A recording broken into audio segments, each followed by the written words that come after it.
नमस्कार, SDV news देख रहे हैं आप। मैं हूं आपके साथ अर्जुन खजूरिया। इस वक्त की बड़ी खबर, एनडीए यहां पर पासा पलट दिया है। जी हां, नेशनल डेमोक्रेटिक अलायंस, क्योंकि अब से कुछ देर पहले भारतीय जनता पार्टी के राष्ट्रीय अध्यक्ष जेपी नड्डा ने यह ऐलान कर दिया है कि कल यानी कि 18 जुलाई को दिल्ली में होने वाली एनडीए की बैठक में 5-10 नहीं, 15-20 नहीं, 25-30 भी नहीं, बल्कि 38 दल शामिल होने जा रहे हैं। जी हां, इस वक्त की बड़ी ब्रेकिंग। और यहां पर विपक्ष को एक और बड़ा झटका यहां पर भारतीय जनता पार्टी की तरफ से, क्योंकि अगर बात की जाए तो अब से कुछ देर पहले लग रहा था कि क्या यहां पर 5-6 दल आएंगे खाली एनडीए की इस बैठक में, क्या 10-12 दल आ जाएंगे। लेकिन यहां पर जो ऐलान किया गया है जेपी नड्डा की तरफ से कि 38 पार्टनर जो हैं बीजेपी के, वो इस बैठक में शामिल होने जा रहे हैं। तो जहां एक तरफ ये नंबर गेम जो है शुरू किया गया था कांग्रेस की तरफ से, क्योंकि आपको बता दें इससे पहले जो बैठक हुई पटना में, उसमें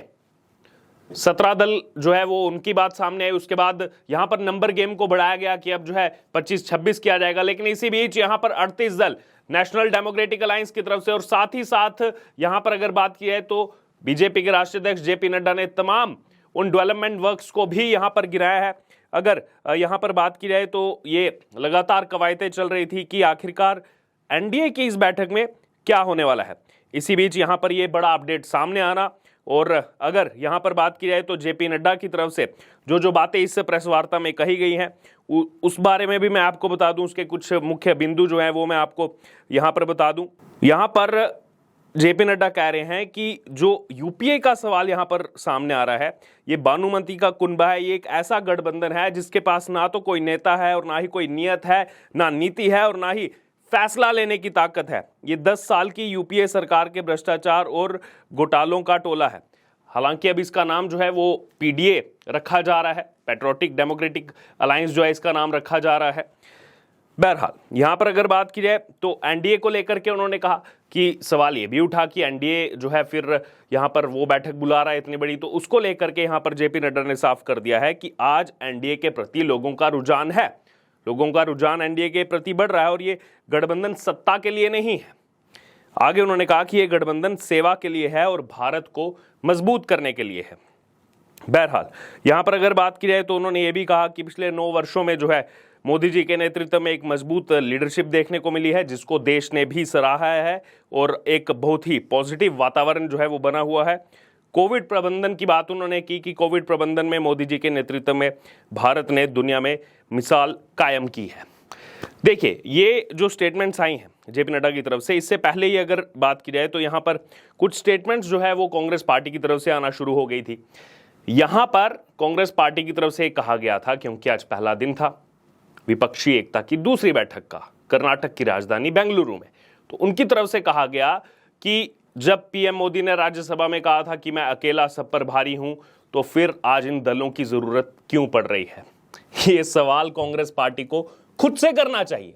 अगर आप इतने सक्षम हैं कि अकेले आप भारतीय जनता पार्टी को हरा सकते हैं, तो आइए मैदान में, उतरिए मैदान में। ये जो पूरा का पूरा खेल चल रहा है एकजुटता का कि किसके साथ कितने दल हैं, इसकी शुरुआत तो विपक्षी दलों ने ही की थी।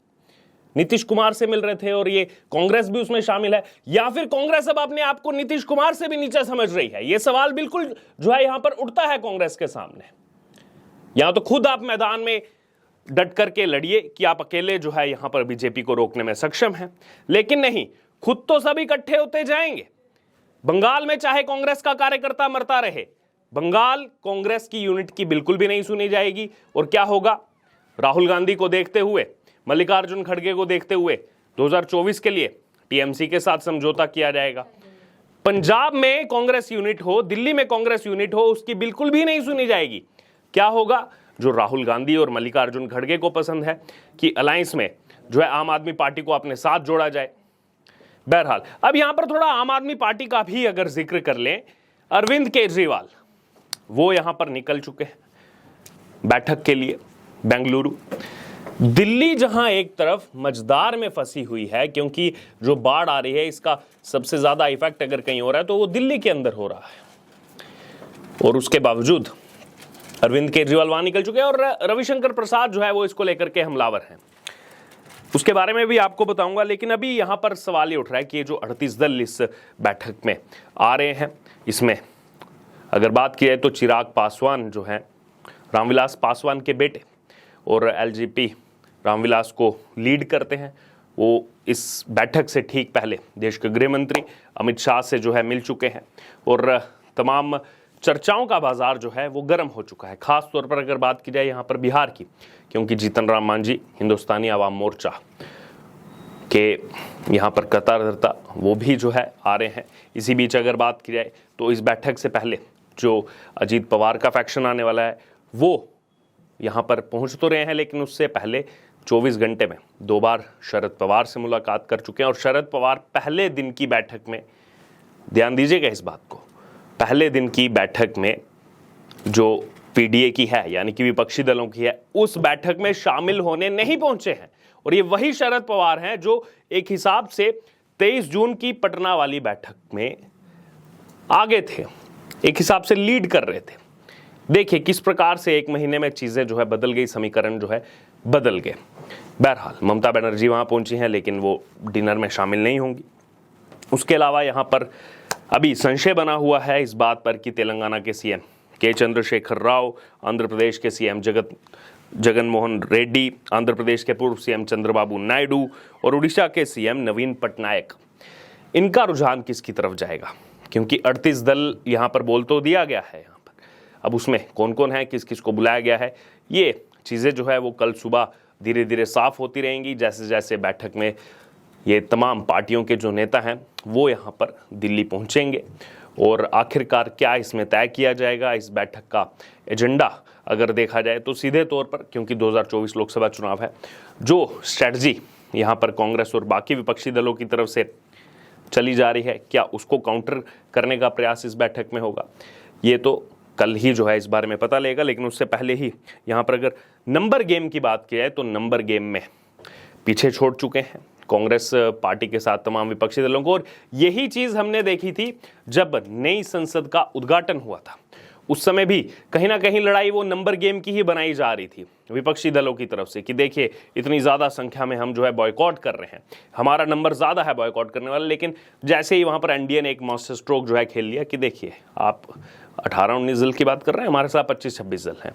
बहरहाल यहाँ पर अब क्या लग रहा है आपको, क्या होने वाला है? इसी बीच आपको मैं रविशंकर प्रसाद की स्टेटमेंट भी बता दूं जो उन्होंने यहाँ पर अरविंद केजरीवाल के लिए कही है। वो यही कि लगातार केजरीवाल जो है वो सेंट्रल गवर्नमेंट को ब्लेम करते रहते हैं और उसके बाद जो है यहाँ पर ठीकरा फोड़ करके निकल जाते हैं और यही बार बार कह रहे हैं कि कांग्रेस पार्टी इस मैटर पर साइलेंट क्यों है और अरविंद केजरीवाल जो है सब चीज़ें यहाँ पर छोड़ करके चले गए हैं और बेंगलुरु की बैठक में शामिल हो रहे हैं क्योंकि ऑर्डिनेंस पे साथ मिल रहा है बाकी दलों का, बाकी विपक्षी दलों का। और दिल्ली में जो हालात बने हुए ये भी उन्होंने कहा कि अब दोबारा से पानी जो है यहाँ पर यमुना में उसका जल स्तर बढ़ने लगा है, उसके बावजूद यहाँ पर अरविंद केजरीवाल जो है वो निकल चुके हैं बेंगलुरु के लिए। बहरहाल अब इस पूरे मामले पर आपकी जो भी प्रतिक्रिया हो आप ज़रूर हमारे साथ कमेंट बॉक्स में शेयर करो। इससे जुड़े तमाम अपडेट के लिए बने रहिए एचटीवी न्यूज़ के साथ। धन्यवाद।